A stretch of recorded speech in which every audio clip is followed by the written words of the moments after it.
In this video, I will be talking about the very important organs that we need to be cared for so that we can obtain a long life, so that we can enjoy a long life. So, if you want to know these organs to be cared for, if you want to obtain a long life, if you want to enjoy a long life, then this video is the best for you. So, don't go anywhere. Stay tuned because I will be starting right now.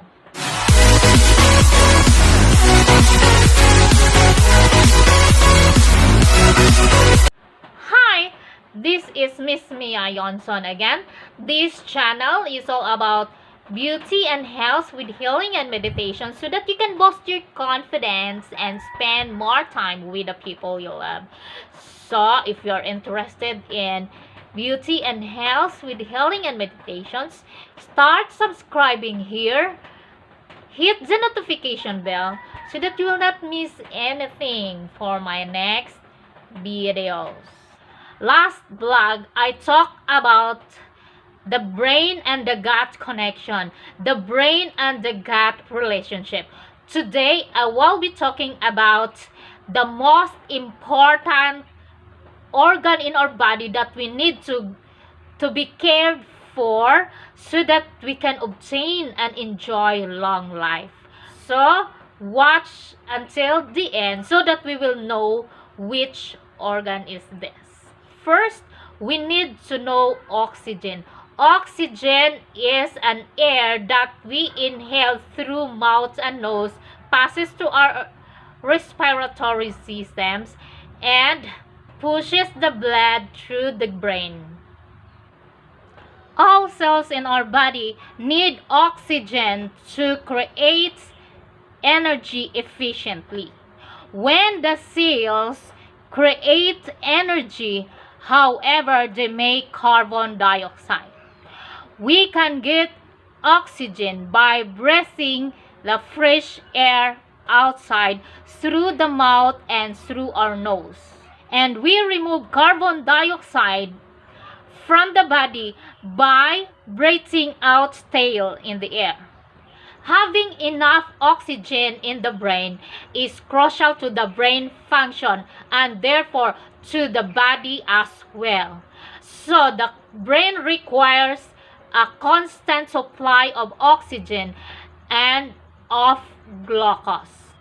Without enough oxygen and with a low level of glucose, the brain has a trouble signaling where to send blood to the oxygen-hungry muscles and tissues.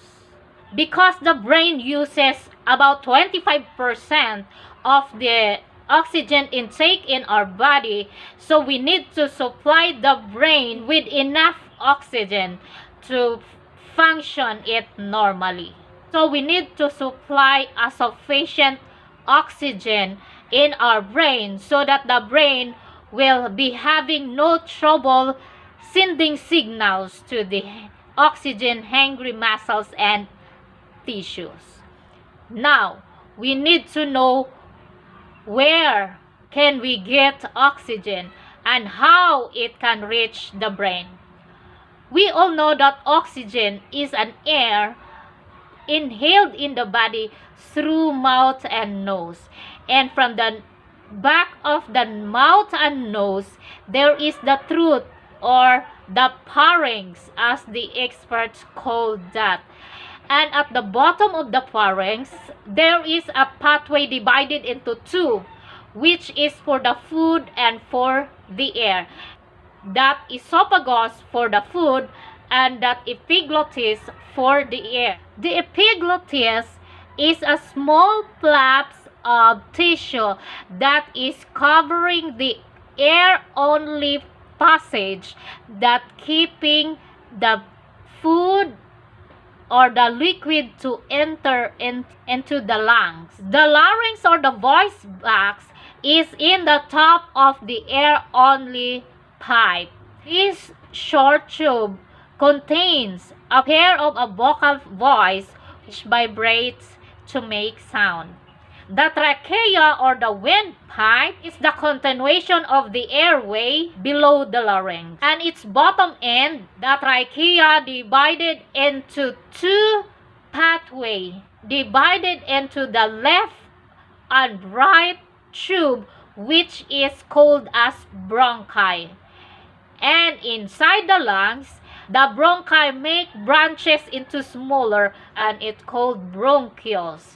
And these bronchioles has a small tiny air sacs that is what they called as alveoli. It looks like a grapes, a bundle of grapes, and then the air sacs or the alveoli is like a fruit of the grapes. That it looks like that. And that alveoli or the tiny sacs, that is what I explained as like a grapes. These tiny sacs which found in the end of the bronchiole, which is called as the alveoli, where the oxygen and the carbon dioxide actually exchanges. According to the experts, each person has hundreds of millions of alveoli in the lungs. And this network of alveoli, bronchioles, and bronchi, that is what they called as bronchial tree. Every few seconds, with each inhalation, and fills a large portion of the millions of the alveoli. It is the process called diffusion, where the oxygen moves from the alveoli to the blood streams called capillaries, or the tiny blood vessels lining to the alveolar walls. Oxygen filled up by the hemoglobin in the red blood cells. These oxygen-rich blood cells flows back to the heart, which pump it through the arteries to the oxygen-hungry muscles and tissues throughout the body. We all know that the brain needs oxygen. The brain will not function normally without oxygen. In the tiny capillaries of the body tissue, the oxygen transferred from the hemoglobin to the cells. Carbon dioxide made by the cells as they do the metabolism moves out the cells to the capillaries, where most of it were dissolved from the plasma of blood. Blood-rich carbon dioxide will return into the heart to the veins or via the veins. From the heart, this blood is pumped through the lungs, where the carbon dioxide passes to the alveoli to be exhaled.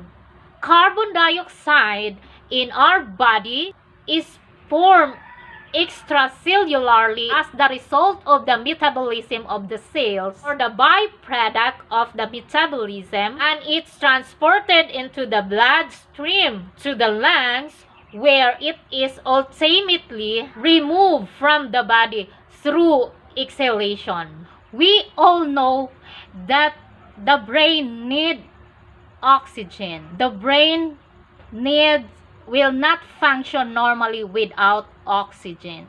And how about the heart? The alveoli, which is the tiny air sacs which is found inside the lungs, it is surrounded by the capillaries or the tiny blood vessels, and these alveoli will give oxygen to the capillaries, the tiny blood vessels, and these tiny capillaries, these tiny blood vessels will connect to the large vessels, and the oxygen from the alveoli will pass into the capillaries, which is the tiny blood vessels, and then from the capillaries the oxygen will pass into the large vessels and to the veins, and it will give oxygen to the heart to help the heart to pump, and it will result the heart to pump. Now, we all know that the brain and the heart needs oxygen. The brain cannot function normally, cannot send signal normally without the oxygen, and the heart will not pump without the oxygen. Therefore, the very organ that we need to care for is our lungs, because as we had studied that the exchange of the carbon dioxide and the oxygen will occur in the lungs.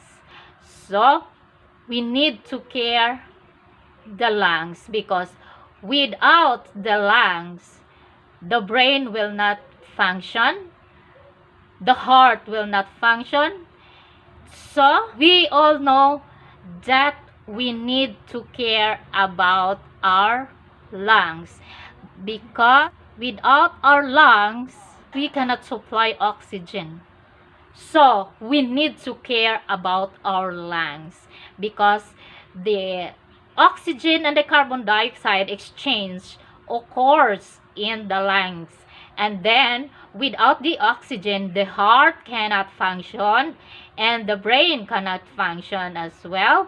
So when there is no oxygen, the blood cannot be circulated through the body, because there is no oxygen who will push this. Then we need to care our lungs. So on my next blog, I will be talking about how to quit smoking, and how smoking can cause much depression and more lungs care. And if you want to enhance your beauty, we will be talking about that lung issue too, that will help us enhance our beauty. So if you found this video helpful to you, click the like button, leave a comment on a comment section on the topic that you want me to talk about on my next vlog. If you're new to my channel, subscribe my channel, hit the notification bell so that you will not miss anything for my next video. This is Miss Mia Yonson again. So that's all for today, and God bless.